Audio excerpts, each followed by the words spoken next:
Welcome to Season 1 of the PMO Community Podcast series.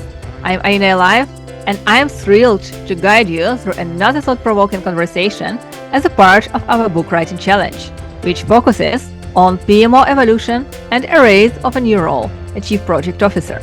Today, I'm excited to dive into a fascinating discussion with Joseph Fernandes, a certified project management professional, certified Scrum Master, and a leader in building high-performance teams.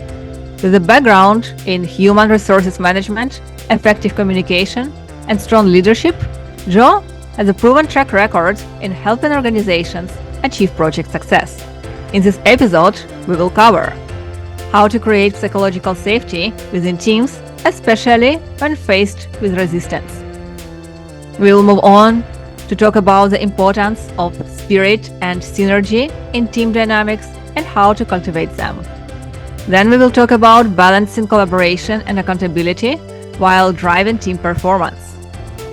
Joe also will walk us through using frameworks like theory of constraints and Agile to build high-performing teams, and how PMO leadership is evolving with trends like remote work and digital transformation. Join us as Joseph shares his strategies for developing high-performance teams and our common key challenges in today's project management landscape. Hi, Joe. Thank you very much for joining the podcast today. Hi, Ina. Thanks very much for having me. Thank you, Joe. And let's start the conversation with how to build high-performance teams, because that was the topic of the chapter you chose for our book, Evolution of PMO, Race of the Chief Project Officer. So, Joe, can you share, please, a specific example where the PMO played a crucial role in transforming a team and building the high-performance teams? Wow. First of all, thanks, Aina. Thanks for this opportunity. I'm really excited about being here.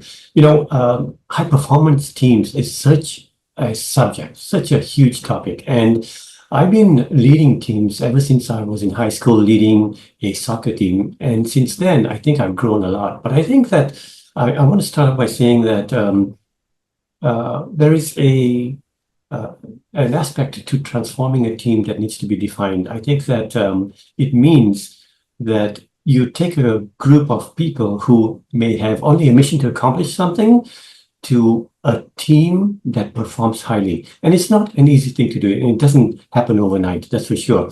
So when I think about transforming a team, I think about these things. I think about nurturing, coaching, shaping, and I think about the key elements in building high-performance teams, namely communication, collaborations, psychological safety, dependency, and structure. And I think that these take time to develop, but they serve really well to guide members of a team toward high trust, respect, camaraderie, so that all members work faster, harder, more efficiently, because they bought into the mission and they develop solid bonds that has been built between each other to enable them to cover one another so that productivity is imminent. It's been demonstrated that people who team up and perform highly complete projects successfully, faster, and in better ways than adequate teams do. But enough said about that. I want to talk about an example where a PMO transformed a team and the role that it played. I want to talk about when I was with the Legislative Assembly of Ontario as a project manager. The project team was new and very much disjointed and not collaborating at all. I was a project manager within the PMO at the time, and the PMO supported me in this kind of change management. Kind of change that I applied to remediate a broken team. And here's how we did that. First, the PMO recognized that I was the project manager. I led the team, that I was responsible and accountable for the team acquisition, orientation, training, performance assessment, motivation, the whole cycle of building a high-performing team. They recognized that it fell within my jurisdiction, within my purview, but I was the authority and it was my domain. So just because that was recognized by the PMO, that enabled me to buy into this need for a high-performing team and to enable that with my own team. And it also allowed the team to recognize that there was this link I had to them. Secondly, the PMO provided tools. tools like messaging, the importance of messaging about teamwork. And one way it did this was it leveraged legitimate power. The PMO did this really well. I mean, it had obviously a complete complex overview of the organization because it was in a position to have that kind of strategic lens more than I was. And so because it had that strategic view, it was in the best position to provide that legitimate power to members of my teams. So while I, as a project manager, was not privy to strategic decisions made at the very top, the PMO was, and it helped my team comprehend the what, why, when, and how. Right? In this manner, the PMO conveyed the inspirational and motivational words from the leaders, from the C-suite members. And they relayed this to my team and taught them as well about the organization, its vision and strategic goals, its plans, its partnerships, its short and long-term objectives, level of competitiveness, etc. So in a nutshell, the team provided all these tools to help the team understand what was going on with the organization and therefore build the dynamics of the team. The third way the PMO helped was it helped the team understand the way portfolio project management was being done. And it allowed management to balance the resources. So in terms of my team, it was able to utilize the resources and share them across the enterprise and put them on those projects or programs that were needed so that benefits would be realized by the entire Legislative Assembly of Ontario, that being the organization. So the team members became high performing this way because they saw that the work they did added higher value to the Legislative Assembly of Ontario through education by the PMO, but also through resource allocation and balancing methods that were prescribed by the PMO. And then finally, the last way the PMO helped was it played a role in psychological safety. You mentioned this earlier. It provided psychological safety to team members more than I could provide as a project manager. I could understand what the team members wanted to feel and say, but the PMO was the one who gave them the forum to help them feel comfortable, so that they were not afraid to fail. They felt comfortable in being able to ask questions, including the difficult ones, and not to be ostracized if they did not meet targets or timeframes, or if they did not take risks. So the PMO provided the psychological safety. They offered such a forum, and obviously this was more safety that it could provide than I could. So the PMO set this corporate culture to make team members seek support for psychological safety. So in all those four instances, I can say that that was the example how the PMO at the Legislative Assembly provided or played a crucial role in transforming the team. That was a great story, Joe. And I believe everybody would agree that executive support is crucial in building high-performance teams and psychological safety. So, Joe, what strategies have worked best for you in getting the C-suite to champion high-performance teams?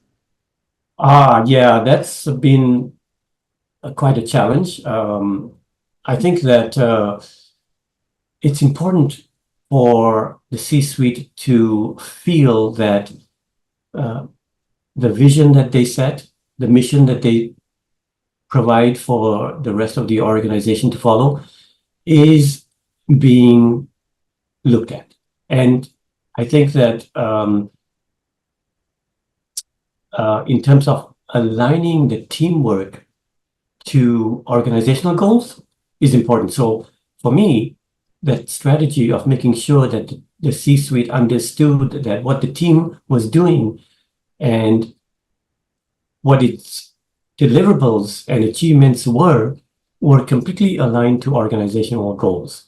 And beyond that, what the team was doing was also aligned to the portfolio management goals, because the C-suite wants to see value in the projects that are not just done right, but in doing the right projects, which in turn provides for the best ROI and investment that they have put into all the different projects. So for me, the strategy that worked best with getting the C-suite to champion the high performance teams was to see the very clear and close alignment between what the project team was doing in terms of deliverables and projects and how it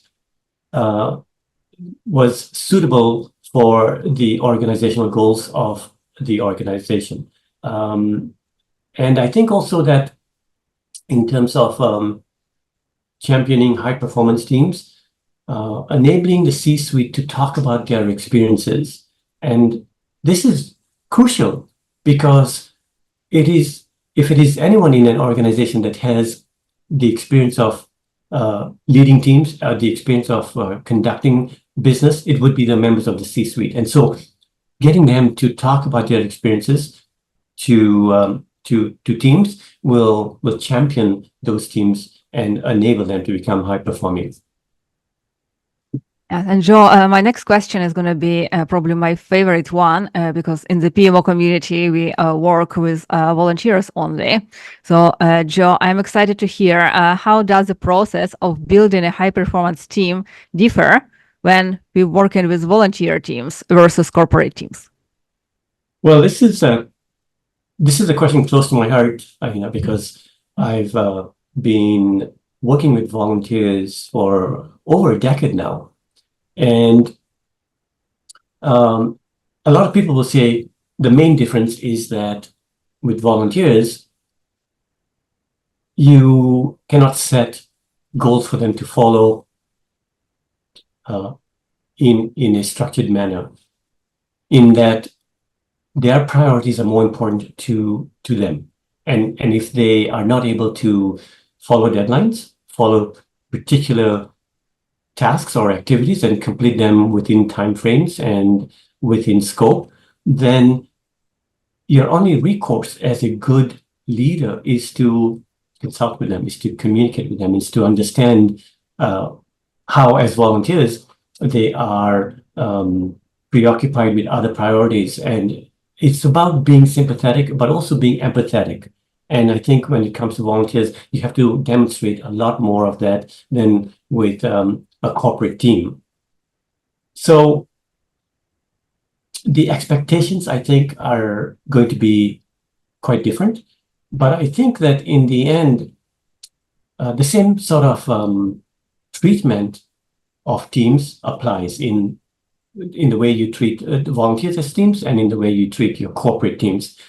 You're showing that that you have trust and respect, and you want them to collaborate a lot with each other, communicate a lot with each other, and so you perform the same trust activities, for example, the same exercises to develop high collaboration, but you also have the differences in expectations, and you will treat them according to that, I believe.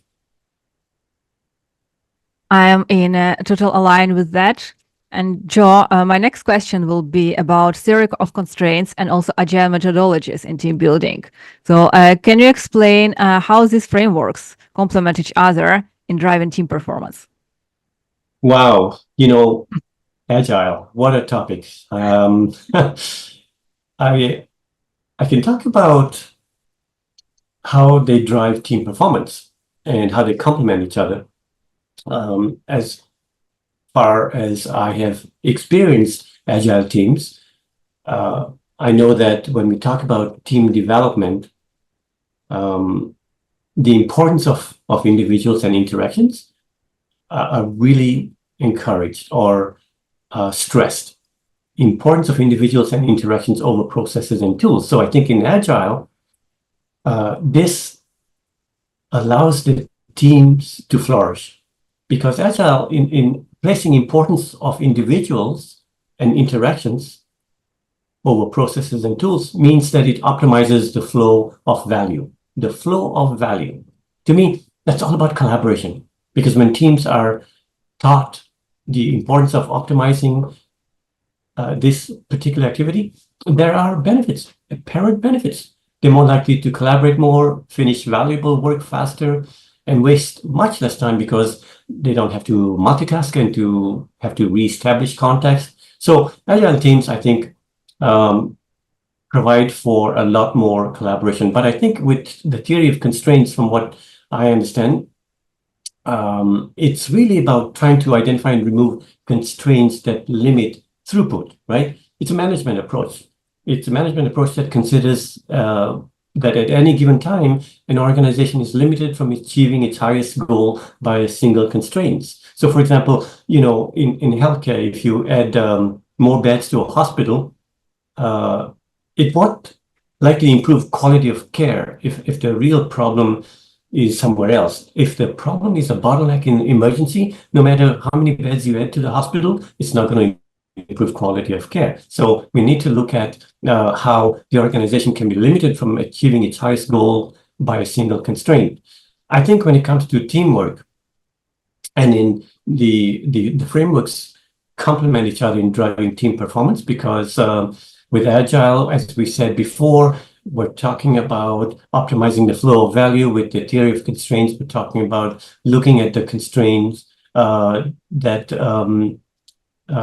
enhances, the best piece, right? So if we look at what the organization is limited from achieving, then we examine those constraints.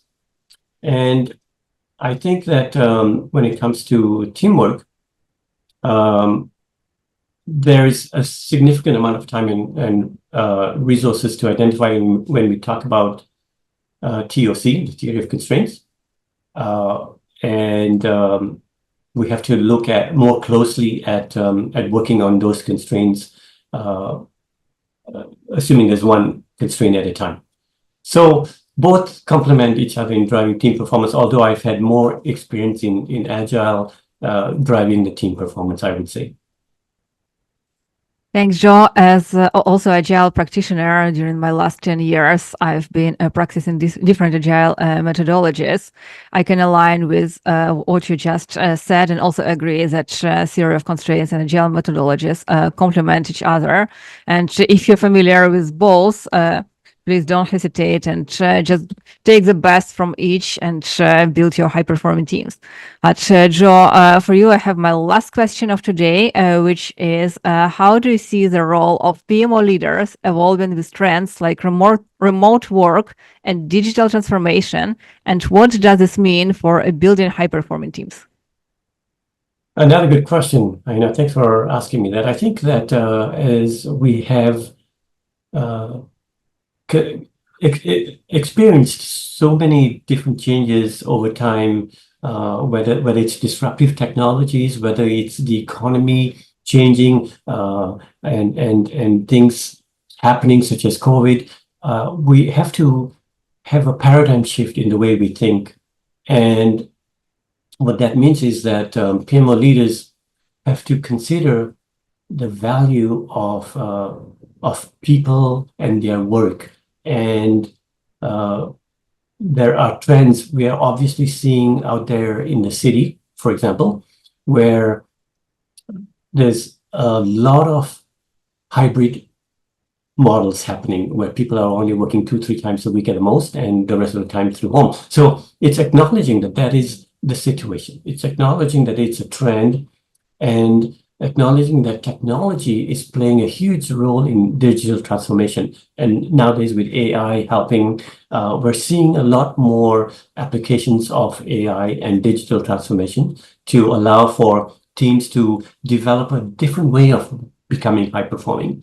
So remotely, teams are engaging through technology to apply all those things that help develop high performing teams: collaboration, communication, having trust. Even though it may seem very difficult to envision how you can build trust through remote work, it is very possible. And PMO leaders are considering how that's being done. So I think that this paradigm shift of thinking out of the box is going to continue to look at innovative ways to encourage more and more remote work and digital transformation as well. Thank you, Joe, and thank you all for tuning in to the PMO Community Podcast for this enlightening discussion with Joe Fernandes. A special thanks to our volunteers at the PMO Community Podcast for making this episode possible. Stay tuned for more captivating insights and interviews in our upcoming episodes. And don't forget to follow us on social media to stay updated. And if you find this episode valuable, please remember to like and share it. And feel free to reach out to me, Aina Live, on LinkedIn with any questions or requests. And for all of the latest updates, make sure to follow us on our social media, such as LinkedIn page, Podbean, Spotify, Apple Podcast, Samsung, Amazon Music Video. Thank you. Thanks, Aina. You're doing a great job with the podcast. I'm looking forward to hearing some of them. Thank you.